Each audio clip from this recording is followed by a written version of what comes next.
The Courthouse Inn, a modest American town with a population just under 30,000, had never felt so tense. The case at hand was no ordinary matter. It was one that had rattled the community for months. People lined up early that morning, crowding the narrow steps and filling the wooden benches inside the courtroom, eager to witness what they knew would be a trial unlike any other. The air was thick with whispers, anticipation, and the faint creak of old floorboards as attendees shifted nervously in their seats.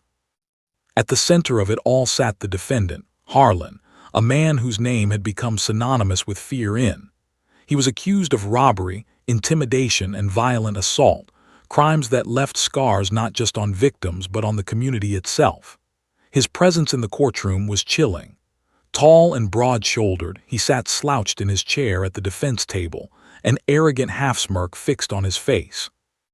Every so often, his sharp, calculating eyes flicked toward the witnesses' bench, sending a ripple of unease through those seated there. Near the judge's bench, a German Shepherd police dog named Justice lay quietly, his ears alert but his body calm. He was part of the K-9 unit assigned to the courthouse for security, though the sight of him carried symbolic weight.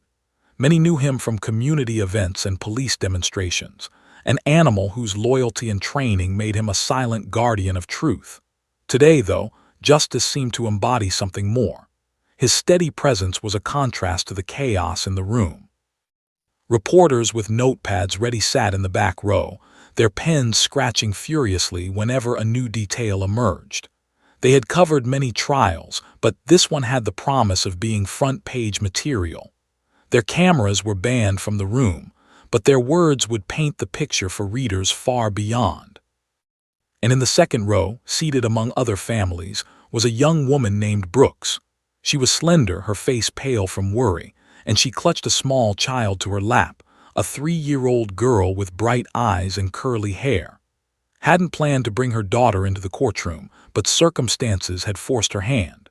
She had no one to watch the child that morning, and though she had begged the court officers to make an exception, she'd been surprised when the judge allowed it. Perhaps he thought the presence of a toddler might soften the room, or perhaps he simply recognized her importance as the relative of a key witness. The toddler, Lily, swung her legs back and forth, restless and oblivious to the storm of emotions swirling around her. She clutched a small plush rabbit in her hand, tapping it rhythmically against her mother's arm, whispered reassurances, though her voice trembled. She knew her testimony would come later, and the weight of it pressed heavily on her chest. Judge Whitman, a stern man with decades of experience on the bench, struck his gavel sharply against the block. The murmurs quieted instantly. His graying hair and no-nonsense demeanor commanded respect, and he scanned the room with eyes that seemed to catch every movement. "This court is now in session," he announced, his voice steady and commanding. The prosecutor, Daniel, rose first. A seasoned attorney with a reputation for persistence, he adjusted his glasses and began outlining the charges. His words painted Harlan as a dangerous figure, a man who had terrorized his victims and left a trail of fear in his wake. Spoke with conviction, though beneath his confidence was a tension that only those who knew him well could spot. He was aware that despite the evidence, cases like this were never certain. The defense attorney, Clifford Barnes, countered with smooth arrogance. He leaned casually on the defense table, portraying his client as misunderstood, the victim of exaggerated claims and unreliable witnesses. His words flowed like oil, designed to charm the jury and sow seeds of doubt. The jurors listened carefully, their faces unreadable, though a few stole nervous glances toward the defendant. In small towns everyone knew someone who had been affected by intimidation, yet the sanctity of the courtroom required them to set aside personal feelings. Meanwhile, the tension grew heavier with each passing moment. Every cough, every shuffle of paper seemed amplified in the silence that followed the opening statements. Hugged Lily closer, whispering, "It'll be over soon, sweetheart." But deep down, she doubted her own words. During a lull, all eyes shifted briefly to the police dog. Justice hadn't moved since the proceedings began. His body was calm, his breathing steady, but his gaze remained sharp, occasionally flicking toward the defendant as though he understood the gravity of the trial. Many in the courtroom found comfort in his presence, a quiet reassurance that law and order still stood firm against chaos. The toddler noticed him too. Lily's wide eyes fixed on the big dog, and she giggled softly, tugging at her mother's sleeve. Shushed her quickly, glancing nervously at the judge, but Judge Whitman didn't seem bothered. In fact, for a fleeting moment, a faint smile flickered across his face. Perhaps he saw what no one else did, that innocence, even in the smallest form, had a way of piercing through the darkest of moments. Still, the trial pressed on. Witnesses were called, evidence presented, and cross-examinations launched. The atmosphere grew heavier as testimony after testimony recounted fear and intimidation. People leaned forward in their seats, their nerves strung tight like wires. The reporters scribbled harder, capturing every word for tomorrow's headlines. But as the hours dragged on, fatigue began to settle into the room. The jurors shifted uncomfortably, the defendant yawned mockingly, and even the prosecutor's sharp questions seemed to lose some of their edge. It was in this moment of sagging energy that the unexpected would soon strike, a moment no one could have predicted, a moment that would change everything about this trial. Because sometimes, in the midst of procedure and formality, truth doesn't arrive in carefully prepared statements or polished evidence. Sometimes, it comes in the form of a toddler's innocent voice, clear, simple, and impossible to ignore. And though no one knew it yet, Lily Brooks was about to speak. The air inside the courtroom grew heavier as the first witness stepped forward. A middle-aged man named Harold Pike, owner of a small convenience store on the edge of town, adjusted his tie nervously before taking the oath. His hands trembled as he raised them, his voice quivering when he swore to tell the truth. Harold had been one of Harlan's victims. Months earlier, had stormed into his store with two others, demanding money while wielding a steel pipe. Harold still carried the scar from where had struck him on the arm. Now, as he sat in the witness chair, his eyes refused to meet. The prosecutor, Daniel, began gently. "Mr. Pike, could you describe the events of the evening of April 14th? Harold swallowed hard, his voice catching. He described the robbery, the threats, the violence, the fear. The jurors leaned in, hanging on his every word. Even the reporters, usually desensitized to crime stories, looked unsettled. The courtroom absorbed every detail, the atmosphere thick with anger and sorrow. When the defense attorney, Clifford Barnes, rose for cross-examination, the room bristled. Barnes smirked as though he were about to dismantle Harold's testimony piece by piece. He questioned Harold's memory, asked if the lighting in the store might have been too dim, and suggested that perhaps Harold had mistaken for someone else. "Mr. Pike," Barnes said, his voice dripping with sarcasm, "are you telling this jury you're absolutely certain it was my client and not someone who merely resembles him?" Harold's hands tightened on the arms of the chair. His voice wavered, but he managed to say, "I'll never forget his face." The tension cracked. Some jurors nodded subtly, others looked away, uncomfortable. Barnes pressed on, but the damage to his smooth performance was evident. The image of looming in Harold's small store was now seared into their minds. As Harold stepped down, Brooks shifted uneasily in her seat. Her turn would come later, and the thought made her stomach twist. She hugged Lily closer, kissing the top of her daughter's curly head. Lily, blissfully unaware of the seriousness around her, toyed with the ears of her stuffed rabbit. The second witness, a teenage boy named Tors, shuffled nervously to the stand. He was thin, his sneakers squeaking against the polished wood floor. Had been walking home from school when he saw harassing another teenager behind the bus stop. He described the threats made, his voice quiet but steady. The defense tried to paint as unreliable, questioning his age and implying that teenagers often exaggerated, but didn't falter.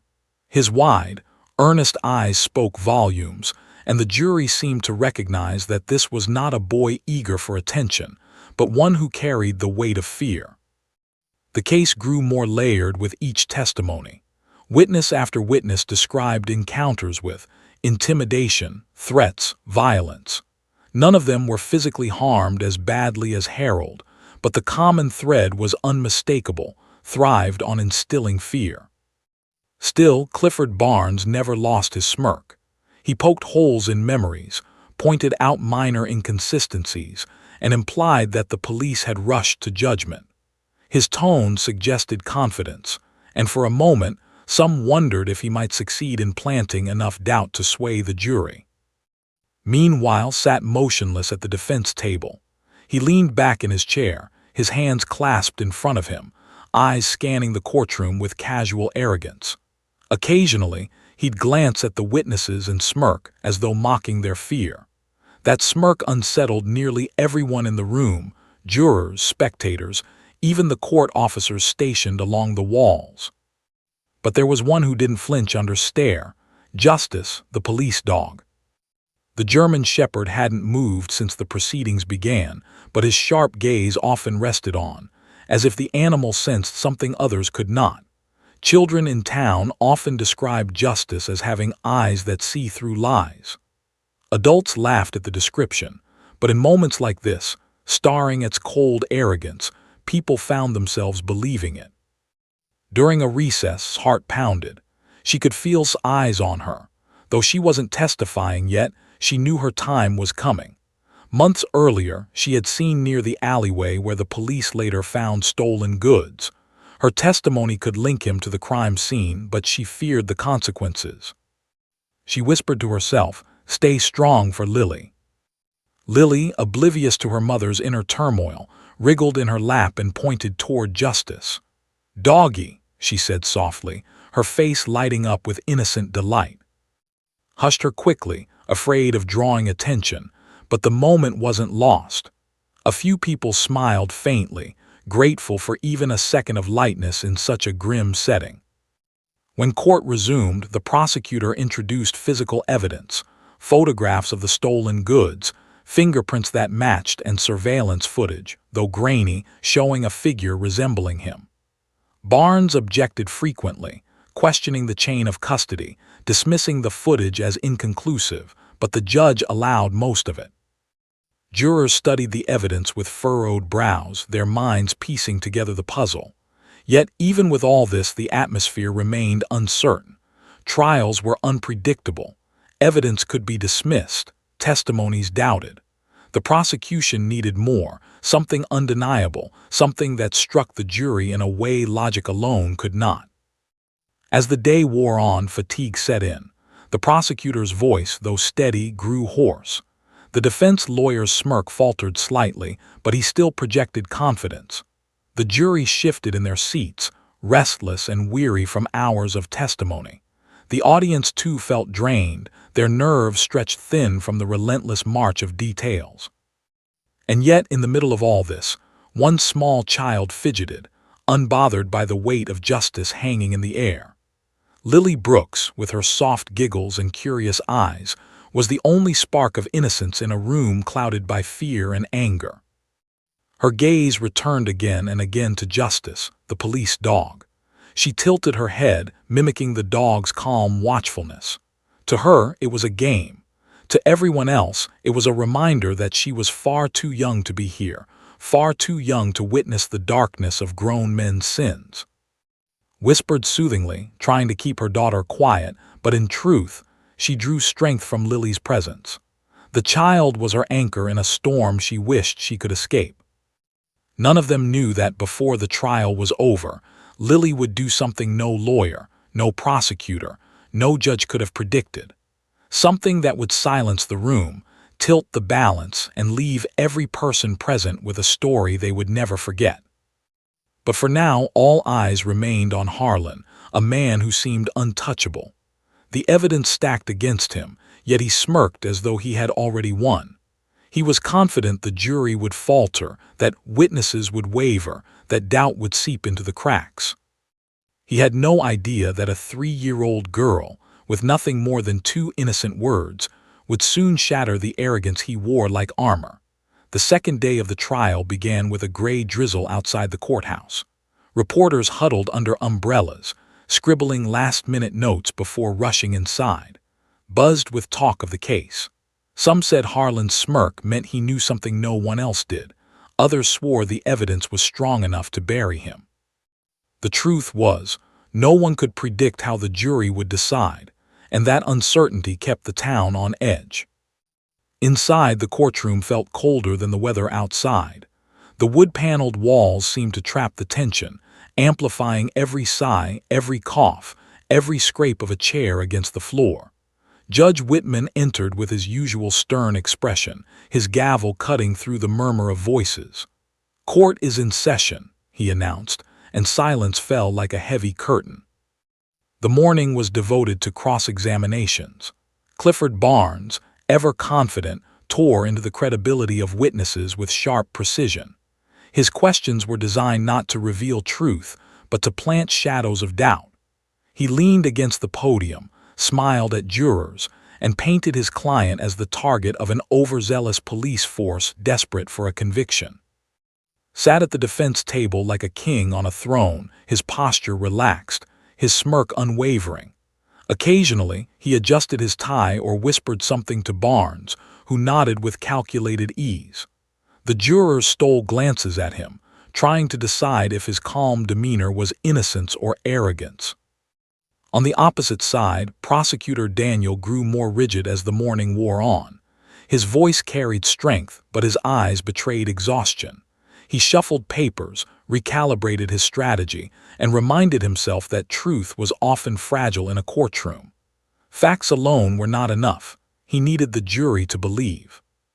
The tension became so thick it was suffocating. Even the spectators, neighbors, shopkeepers, parents, sat with their backs stiff, afraid to make a sound. All of seemed to be inside that one room, their collective breath held in suspense. And then, amid all this weight, there was Lily. She sat in her mother's lap, restless but patient in the way only a 3-year-old could be. She had no understanding of guilt or innocence, only that she was surrounded by serious faces, and her mother's arms felt than usual. Her stuffed rabbit dangled from her hand, worn ears dragging against the wooden bench.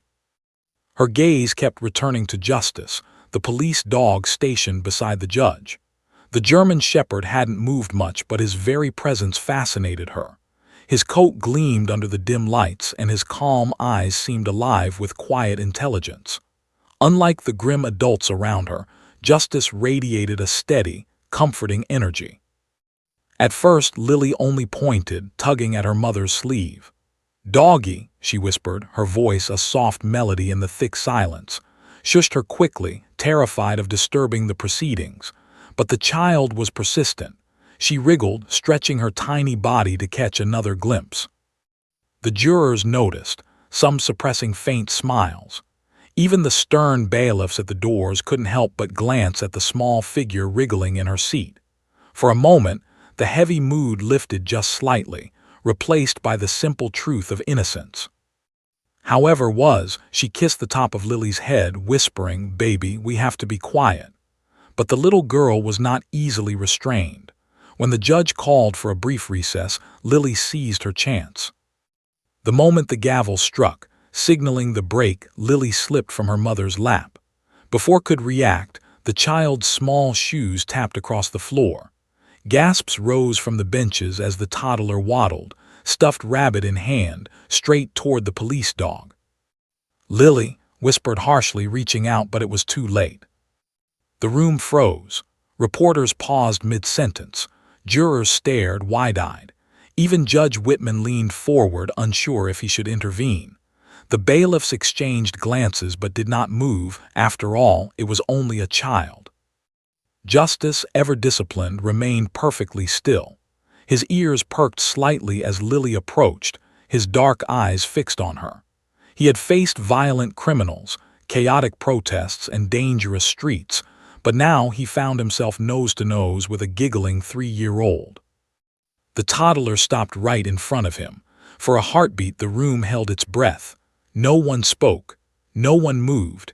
It was as if the entire trial had been put on pause. Lily tilted her head, studying the dog with the seriousness only children could muster.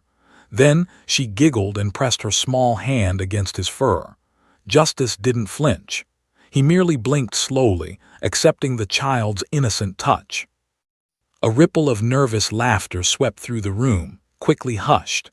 Rose, her face red, ready to scoop her daughter back into her arms and apologize to the court. But before she could move, Lily did something that stunned them all. She opened her mouth and with surprising clarity spoke 2 words. 2 words that cut through the silence. 2 words that would hang in the air long after the trial ended. 2 words that no lawyer could object to, no juror could ignore, and no reporter could resist writing down. But those words hadn't been spoken yet. For now, the courtroom waited, breathless, as the toddler looked from the dog to the defendant, as if she knew something no one else did. His heart pounded in her chest, leaned forward, his smirk faltering just slightly. And Justice, the silent guardian, held the child's gaze as if urging her to speak. The break was supposed to last only 10 minutes, a simple pause to relieve the weight of testimony. But in that fragile, unexpected silence, the trial shifted. Something intangible stirred in the air, something no one could quite name. Because sometimes truth doesn't announce itself with evidence or polished arguments. Sometimes it slips quietly into the room, carried on the lips of the most unlikely witness. And though the adults didn't know it yet, the moment was about to arrive. The courtroom was supposed to be silent during recess, a time for jurors to stretch their legs, for lawyers to whisper strategy, and for witnesses to steady their nerves. But this recess was unlike any other. Every sound, the shuffle of papers, the creak of wooden benches, seemed by the tension still clinging to the air. All eyes were on the toddler who had wandered from her mother's lap to stand before the police dog. Little Lily Brooks, barely 3 years old, looked impossibly small against the vastness of the courtroom. Her tiny shoes tapped softly on the floor as she studied the German shepherd with wide, unblinking eyes. Justice, the K-9 officer, remained motionless, though his ears tilted forward with curiosity. He was trained to withstand chaos, shouting, sirens, even violence, but this innocent gaze seemed to hold him in a spell of its own. A murmur rose in the gallery. Some smiled nervously at the sight of the little girl, while others exchanged uneasy glances. Lily's mother stood frozen near the bench, torn between rushing forward and letting the moment pass. She knew her daughter's curiosity could be disarming, but she feared how Judge Whitman would react. The judge himself leaned slightly forward, resting his chin on one hand. His sharp eyes, so often unyielding, softened as he watched. He could have ordered the bailiffs to intervene, but something held him back.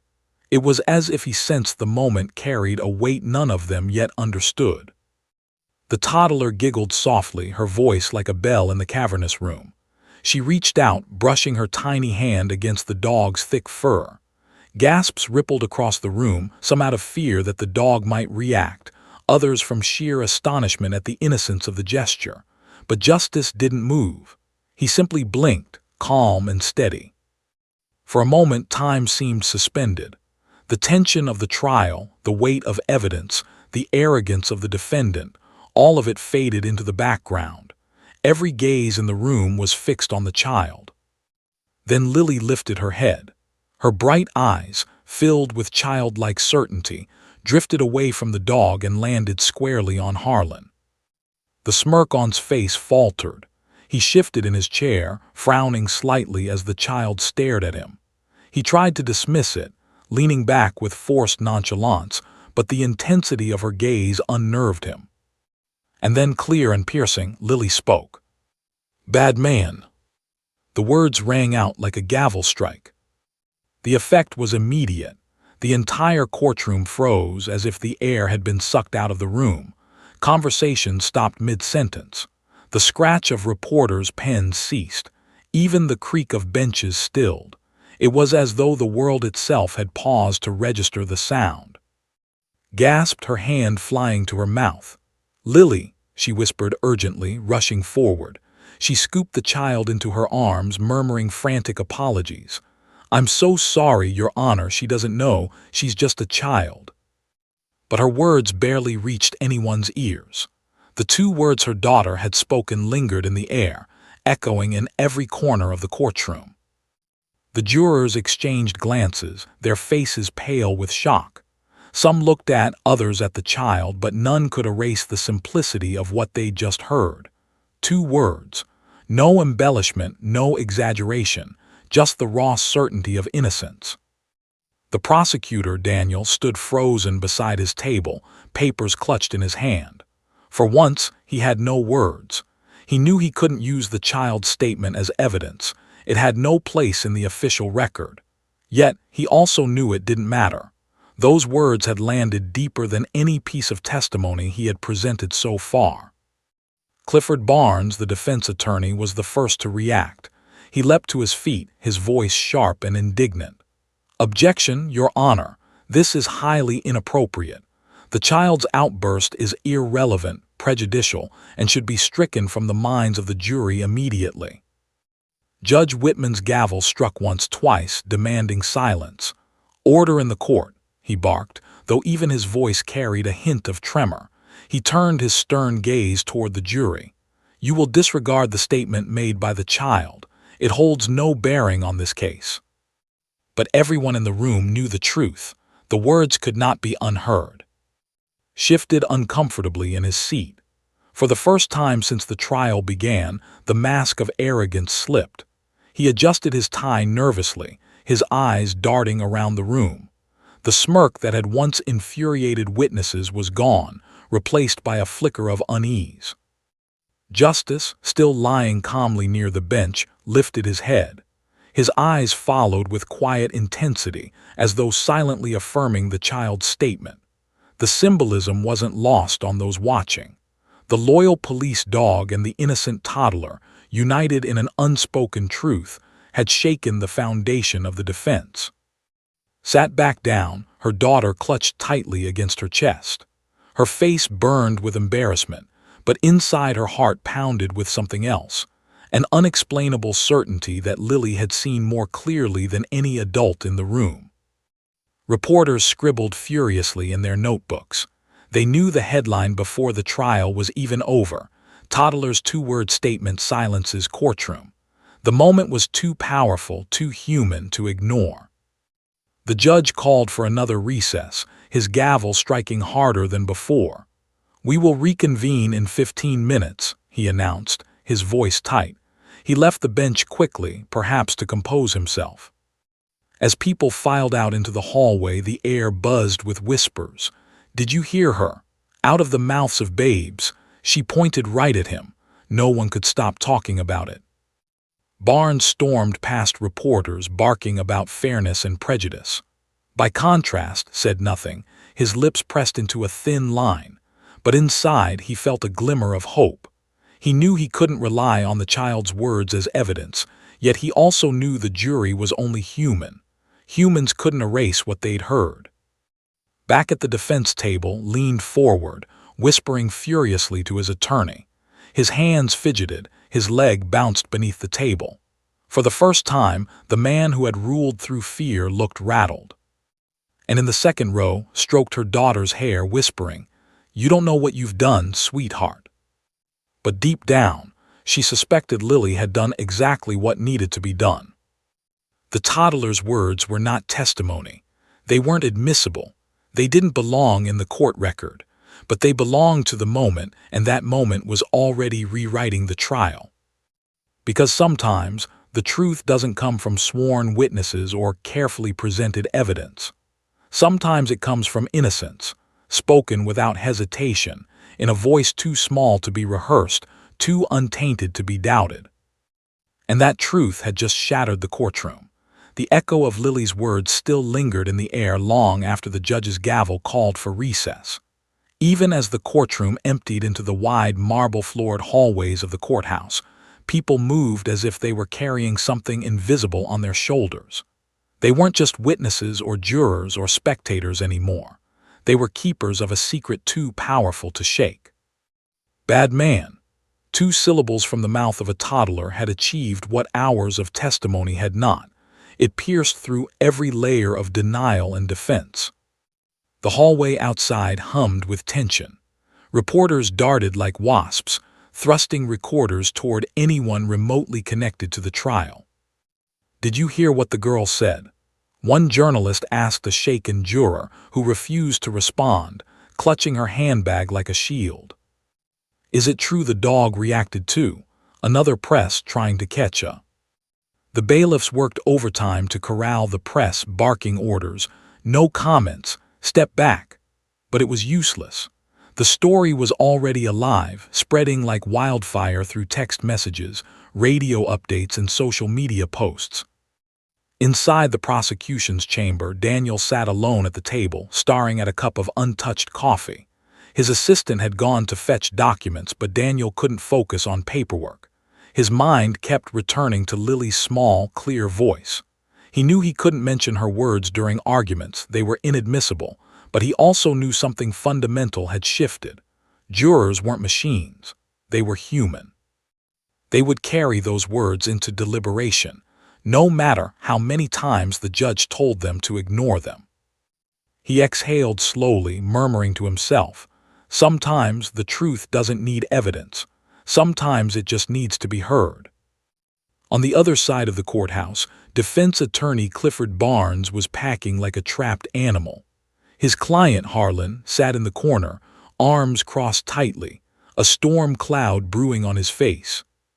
"This is ridiculous," Barnes spat, running a hand through his thinning hair. "She's a child. She doesn't know what she's saying." He jabbed a finger toward, "Don't you see what's happening? This isn't about evidence anymore, it's about perception. The jury just watched a 3-year-old call you a bad man. You could be made of stone and they'd still feel it in their bones." Slammed a fist against the table, making Barnes flinch. "She's a brat. That kid doesn't know anything about me." His eyes were bloodshot, his voice low but sharp. "But if those jurors even think for 1 second that I look guilty—" "You do look guilty," Barnes snapped before catching himself, lowering his voice. "I mean, you're acting like it. You need to get control of yourself. When court resumes, sit still, look calm, and for God's sake, stop glaring at that family. The jury notices these things." Leaned back, seething, but his leg bounced rapidly under the table.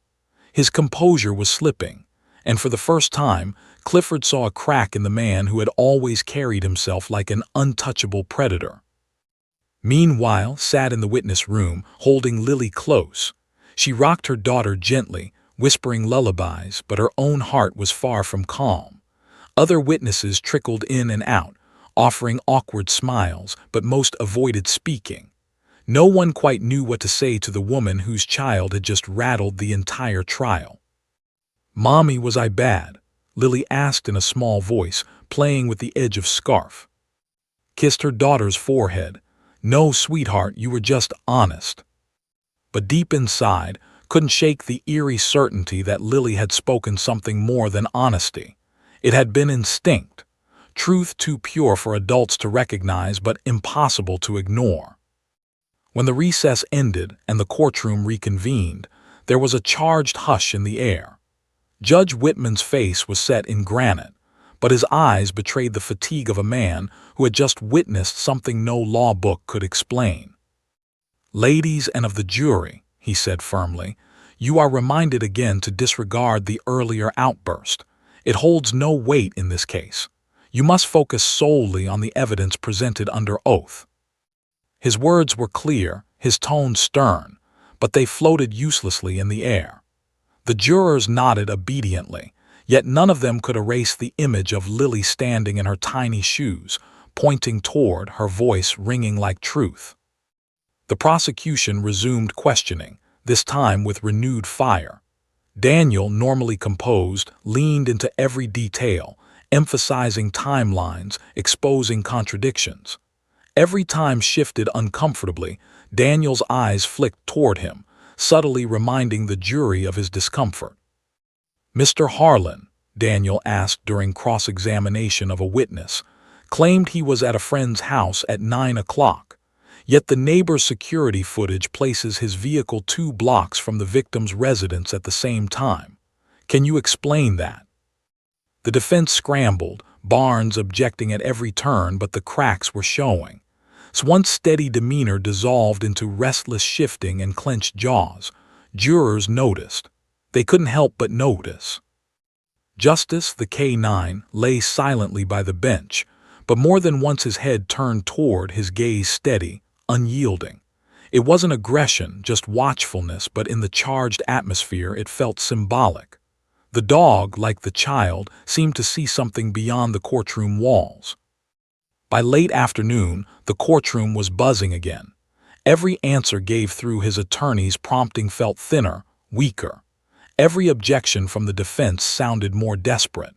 And though Lily's words had been stricken from the record, their shadow loomed over everything, coloring how each person interpreted the proceedings. In the jury box, one woman whispered to herself during a pause, "Bad man." She didn't even realize she had mouthed it. In the gallery, a man scribbled in his notebook, "The child saw the truth we all feared to say."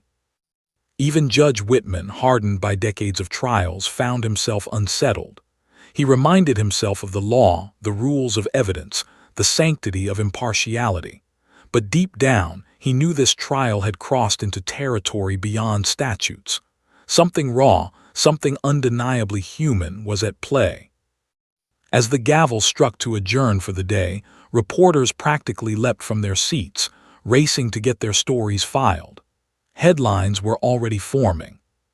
Toddler's 2 words haunt courtroom. Case shaken after child identifies defendant as bad man. Dog child in the defendant, a trial like no other. Outside, news vans lit up the courthouse steps, cameras flashing as spectators spilled into the evening air. Pushed through the crowd with his lawyer, his face pale but defiant, shielded Lily from the cameras, whispering reassurances as she hurried to her car.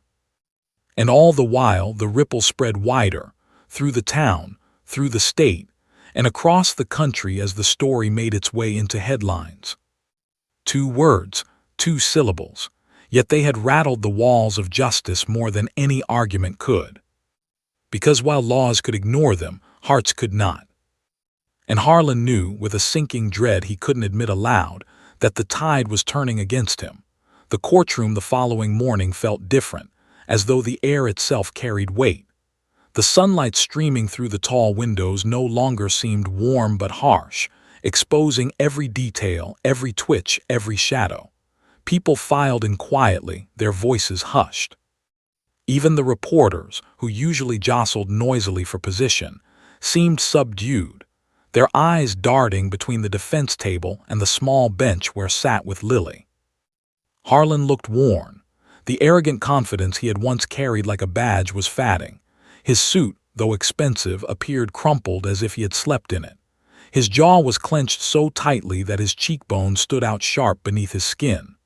When he sat, he avoided eye contact with the jurors, staring instead at the table, drumming his fingers in a restless rhythm.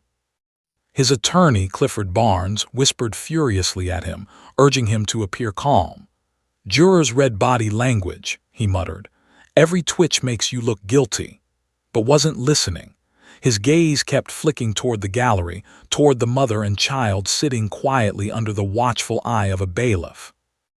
And always, just a few feet away, justice lay at the foot of the judge's bench. The dog's amber eyes never strayed far from. The first witness of the day. Daniel, the prosecutor, called Detective Sarah to the stand. A tall, steady woman with a voice like steel, she carried with her a laptop and a stack of files.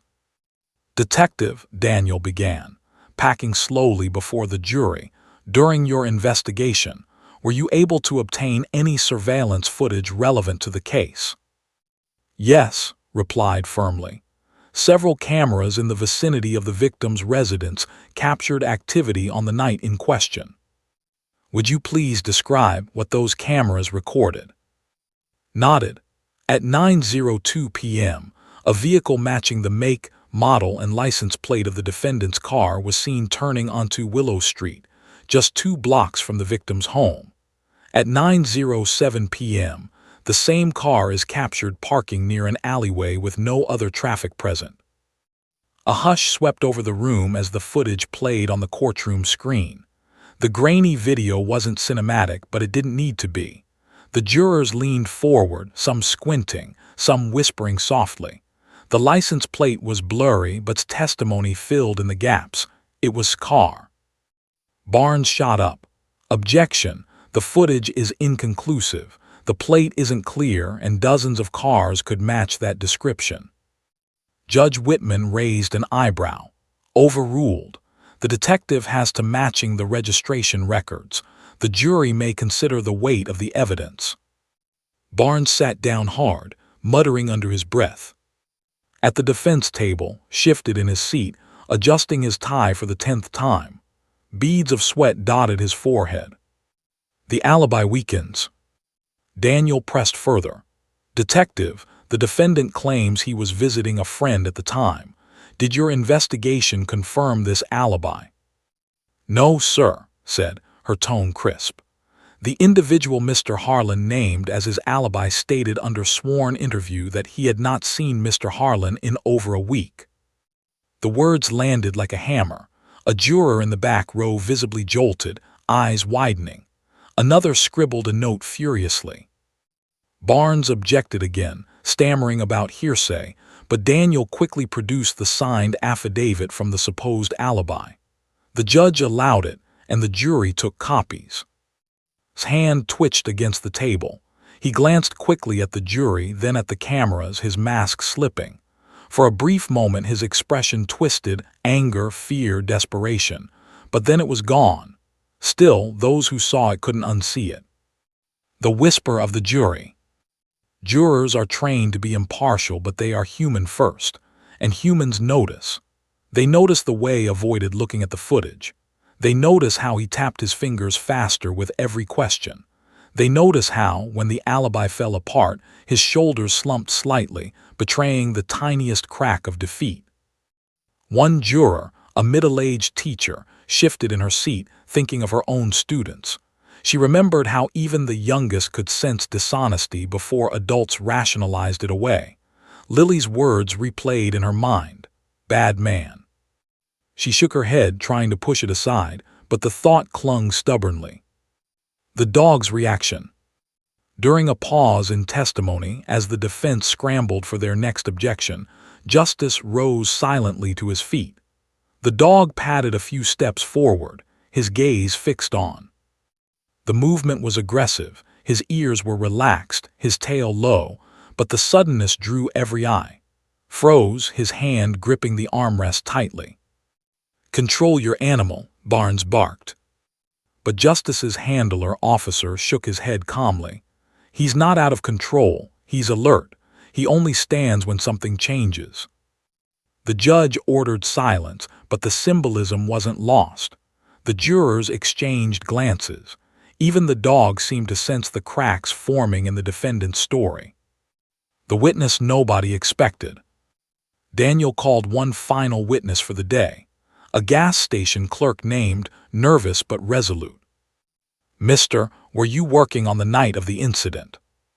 "Yes, sir. I was on shift until midnight." "And did you notice anyone unusual that evening?" The young man swallowed, then nodded. Around 9:15, Harlan came into the station. He bought gloves, duct tape, and a pack of cigarettes. I remember because, well, he gave me a look that made me uneasy. The courtroom murmured. Barnes objected again, shouting about prejudice, but Daniel calmly displayed the receipt, time-stamped 9:16 p.m. with credit card number on it. Barnes' shoulders sagged. Even he couldn't spin this one. Clenched his jaw, eyes narrowing at the clerk on the stand. For a fleeting second, his expression darkened into something predatory, a flash of the man people whispered about in fear. Several jurors noticed, and they didn't like what they saw. The cracks widened. By the time the gavel struck to end the day's proceedings, the courtroom was buzzing. Reporters nearly tripped over each other rushing to send updates. Alibi shattered. Defendant's story collapses in courtroom. Surveillance video places Harlan near crime scene. K9 stands at attention as trial heats up. In the hallway, held Lily close as photographers shouted questions. One journalist called out, "Ma'am, did you know your daughter's words would come true?" Didn't answer.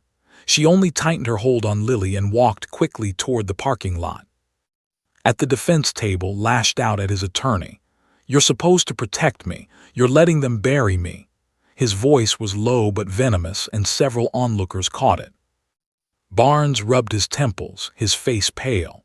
He had defended hardened men before, but never had he seen one unravel so quickly. And always at the edge of the room, Justice lay watching, silent but steady. He didn't growl, didn't bark. He didn't need to. His stillness spoke louder than words. Something inside Harlan was breaking, and everyone could see it. The end of day 6. As jurors filed out, their faces were tense, eyes heavy with thought. They had been warned not to let outside factors sway them, but warnings were useless now. They had seen too much, felt too much. The narrative was slipping away from the defense, and no amount of objections could rebuild it. In the quiet afterward, Judge Whitman lingered on the bench, rubbing his brow. He had presided over dozens of trials, but never had one spiraled with such peculiar intensity. He glanced toward and Lily as they left, then toward. 2 words spoken by a child had cracked the foundation of this case wide open. The trial wasn't over, but the outcome was no longer unthinkable. And knew it. The 7th day of the trial dawned gray, a low ceiling of clouds casting into a somber hush. The courthouse steps were already lined with news vans, satellite dishes, and journalists clutching microphones. Reporters spoke in hushed, urgent tones, knowing they were covering a trial that had seized not just local headlines but national attention. Inside, the courtroom filled quickly. Jurors settled into their seats, their faces drawn from the weight of the week. Spectators leaned forward expectantly, sensing they were nearing the breaking point. Even Judge Whitman, usually a stoic figure, appeared more somber than usual as he adjusted his glasses and surveyed the room. At the defense table, Harlan was unraveling. He had spent the night in restless confinement, his arrogance eaten away by fear. His suit jacket hung loosely on his frame, his tie knotted haphazardly. His eyes darted nervously around the courtroom, landing briefly on and Lily in the second row before jerking away. Justice, the K9, sat calmly at his handler's side. His steady gaze swept across the room until it landed on where it lingered. The symbolism wasn't lost on anyone watching. The final push begins. Daniel stood, his expression calm but purposeful. He had been preparing for this moment since the trial began, but now he carried an additional weight, the knowledge that the jury's hearts had already been nudged by innocence. Now, their minds needed the final proof. "Your Honor," Daniel said, "the prosecution would like to recall the defendant to the stand." A murmur rippled through the courtroom. Barnes immediately shot up, his voice sharp. "Objection! The defendant has already provided testimony. This is harassment, pure and simple." Judge Whitman leaned forward. "Mr. Barnes, your client chose to testify on his own behalf.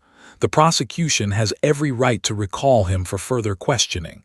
Objection overruled." Barnes sat down hard, his jaw clenched. He leaned toward and whispered furiously, "Keep it together. Just answer calmly. Don't give them anything." But's hands trembled as he adjusted his tie. He stood and walked stiffly to the witness stand. For the first time, he didn't look like a powerful man in control. He looked like a cornered animal. The cross-examination. Daniel approached slowly, his voice even, controlled. "Mr. Harlan, you earlier that on the night of March 12th, you were at your friend's home from approximately 8:30 until after 10. Is that correct?" "Yes," said quickly, his eyes fixed on the table. Daniel nodded, flipping open a folder. "And yet, We have sworn testimony from that very individual stating he did not see you at all that evening. Can you explain this contradiction?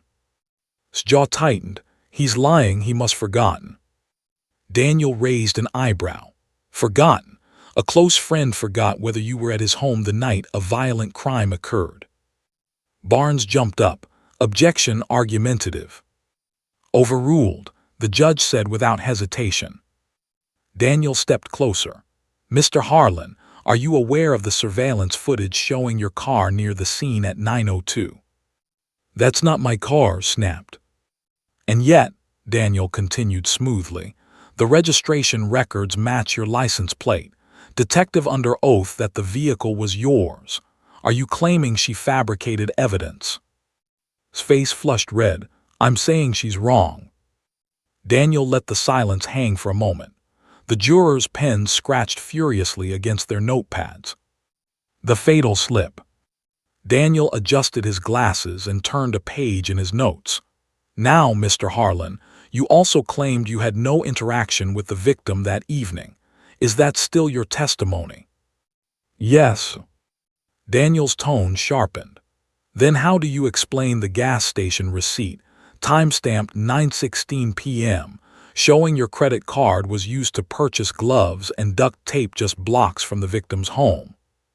His mouth opened, then shut.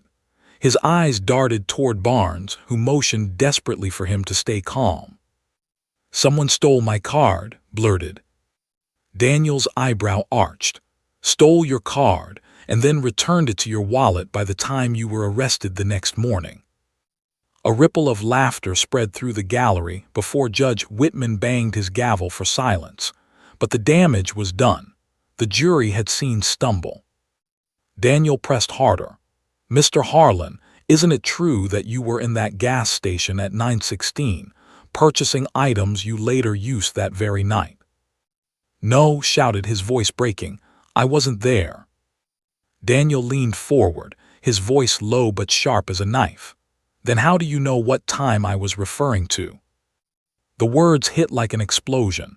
The jury gasped, froze, realizing too late what he had said. His face drained of color. He looked at the jury, then at the judge, his mouth working soundlessly like a fish gasping for air. The collapse.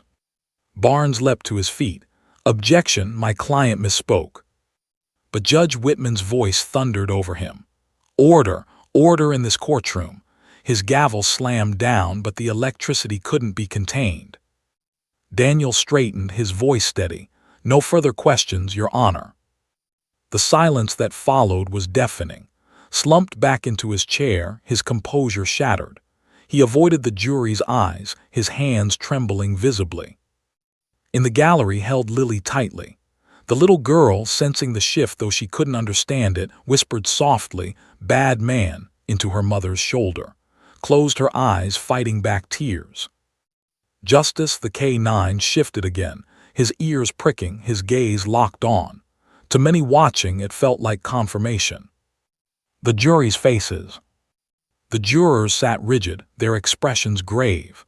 Some stared at with open disgust. Others shook their heads slightly, the weight of what they had just witnessed sinking in. They weren't just watching evidence anymore. They had seen guilt reveal itself in real time.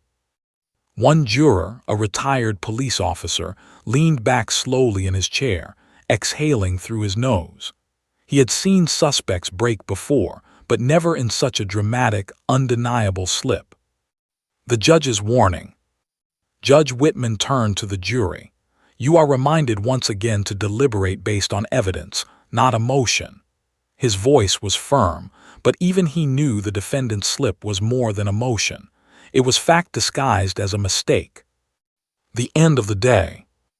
When court adjourned, the crowd surged into the hallways, buzzing with energy. Reporters raced to phones and cameras. Defendant slips on stand, exposes timeline flaw. Gas station receipt breaks alibi, jury stunned. Courtroom shock as Harlan loses composure. Outside, the storm clouds finally broke, rain pattering against the courthouse steps as if washing the day clean. But inside, the image remained burned into everyone's minds. Harlan, sweating, shouting, and slipping into the truth he had tried so desperately to bury. As carried Lily down the steps, the child looked back at the courthouse, her small voice carrying in the rain. "Mommy, is it over?" Kissed her forehead, "Almost, sweetheart, almost." Because everyone knew now, the end was near. The truth had emerged. And Harlan was running out of places to hide. The 8th day of the trial began with a silence that felt heavier than any gavel strike. The courthouse, usually buzzing with chatter before sessions, seemed subdued, as though everyone sensed history was about to be written. The jurors had been out for less than a day, but no one doubted their decision would come quickly. The evidence had mounted, the defendant had slipped, and innocence had already spoken in a voice too pure to be ignored. Harlan sat stiffly at the defense table, his eyes ringed with shadows, his shoulders slumped. His once pristine appearance was gone, replaced by the disheveled look of a man who had been awake all night, consumed by dread. His attorney, Clifford Barnes, whispered last-minute reassurances, but the words sounded hollow even to him. On the other side, Daniel stood calm, his files neatly stacked, his tie straightened. He didn't need to add anything more. The case was no longer about performance. It was about truth, and truth had already taken root in the jury's minds. Sat in the gallery, clutching Lily's hand. The child fidgeted quietly, her small legs swinging above the floor. She had no understanding of what was about to happen, yet her presence carried a weight no adult in the room could dismiss. Justice lay at his handler's side as always, steady, silent, his gaze forward but his body alert. The jury returns. At 10:45 a.m., the bailiff opened the side door. "All rise for the jury." Everyone stood. The jurors filed in, their faces serious, unreadable. A folded slip of paper rested in the foreman's hand. His breath caught in her chest. Daniel clenched his jaw, steady but braced. His fingers gripped the edge of the table so tightly that his knuckles turned white. Judge Whitman's voice broke the silence. "Mr. Foreman, has the jury reached a verdict?" "Yes, Your Honor." "Please hand the verdict to the bailiff." The paper was passed to the judge, who unfolded it slowly. His eyes scanned the words, and for a moment his expression softened not with surprise but with the solemn recognition of justice fulfilled. He handed it back. "Mr. Foreman, please read the verdict." The foreman stood, voice steady despite the charged air. "In the matter of the State of Ohio versus Harlan, on the charge of aggravated assault, we the jury find the defendant guilty. On the charge of unlawful confinement, we the jury find the defendant guilty. And on the charge of attempted homicide, we the jury find the defendant guilty." The courtroom erupted. Gasps, whispers, cries of relief filled the air. Closed her eyes as tears streamed down her cheeks, pulling Lily into a fierce embrace. Collapsed back into his chair, his face pale, his mouth open in shock. Barnes pressed a hand to his forehead, as though the verdict had been a physical blow. Judge Whitman banged his gavel for silence. "Order, order in this court. The verdict is entered. Sentencing will follow at a later date. This court thanks the jury for their service." The jurors nodded solemnly, some visibly relieved that their burden was over. They had carried the weight of this trial, but in truth, a child's 2 words had carried them all. The aftermath. Reporters scrambled out of the courtroom like a flock of birds, rushing to file their headlines. Cameras flashed in the hallway as journalists shouted questions. Justice served in. Guilty on all counts. Toddler's words echo through trial. Verdict stuns defendant, comforts community. Inside, the atmosphere was thick with emotion. Officers moved quickly to cuff and escort him away. He resisted briefly, muttering curses under his breath, but his struggle was feeble. His power, once rooted in intimidation, was gone. He was just a man now, broken, defeated. As he was led past the gallery, his eyes flicked to Lily. The toddler stared back at him with the same wide, innocent eyes she had when she'd first pointed him out. For a moment, Something flickered in his expression, not remorse, not regret, but fear. Justice rose to his feet, ears perked, eyes following until the door slammed shut behind him. The moment of relief. Hugged Lily tightly, whispering in her ear, "It's over, sweetheart, it's finally over." Lily tilted her head, confused but comforted. Bad man gone.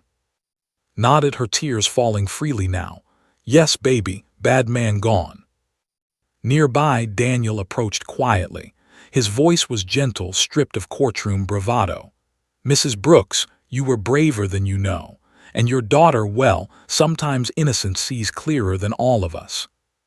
Smiled weakly, brushing her daughter's hair back. She didn't know she was doing anything. She just spoke what she felt. Daniel glanced at Lily, then at Justice, who stood calmly beside his handler. And it was enough. The legacy of 2 words. Over the following days, the trial's conclusion dominated headlines across the nation. People weren't just captivated by the guilty verdict. They were mesmerized by the story of the toddler who had spoken 2 words that seemed to shift the entire case. Talk shows replayed the moment endlessly. Editorials debated its meaning. Was it coincidence? Instinct? Fate? Some called it divine intervention, others dismissed it as the unfiltered honesty of a child. But where the case had torn through the fabric of the community, those 2 words became legend. Bad man wasn't just a phrase, it became a reminder that sometimes truth doesn't come from lawyers or detectives, but from voices too small to be coached, too innocent to be doubted. Justice the K-9 was quietly honored by the police department for his service. Photos of him sitting calmly in the courtroom became symbols of loyalty and vigilance. Children drew pictures of him in school projects. Families stopped his handler in grocery stores to thank him. Tried to shield Lily from the storm of attention, but even she couldn't deny that her daughter had changed something profound. Whenever people saw them in town, they offered smiles, nods, sometimes whispered words of gratitude. A judge's reflection. Late one evening, Judge Whitman sat in his chambers, staring at the empty courtroom through the tall windows. He had presided over hundreds of cases in his career, but none had stayed with him like this one. He thought of Lily, her clear, innocent voice cutting through the tension of the trial. He thought of Justice, sitting alert and steady as though he too had sensed the truth. And he thought of Harlan, undone not by lawyers, but by his own arrogance and a child's unshakable honesty. In his long career, the judge had always believed justice was served through law, through procedure, through reason. But now he understood something deeper. Sometimes justice arrived in unexpected ways, wearing the face of innocence. Epilogue moving forward. Months later, the courthouse had quieted. The cameras were gone, the headlines faded. Harlan sat in prison, serving his sentence, a man stripped of power. And Lily moved on slowly, carrying scars, but also strength. Lily would grow up never remembering the weight of her words, but the world around her would never forget. On a bright spring day, walked with her daughter to the park. As they passed by the town square, a mural caught eye, painted by local artists. It showed the silhouette of a German shepherd beside the faint outline of a child's handprint. Below it, in bold letters, were 2 simple words. Bad man. Smiled softly, tears glistening in her eyes. She squeezed her daughter's hand. Sometimes truth didn't need complexity. Sometimes it only needed a child's voice, pure and unshaken. And that truth had changed everything.